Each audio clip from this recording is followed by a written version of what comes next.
Quick video, 2008, 9, 10, 11, 12. And I think this is for a couple Mercuries too. Focus on why it won't start. And especially if your key's going and you get everything else, all your accessories.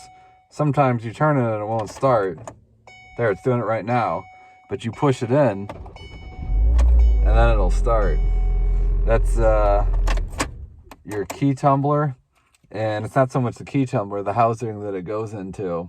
Your ignition's on the other side and it's not pushing in far enough because it's worn away. So, I mean, obviously you should fix it, but if you don't fix it, sometimes it'll work.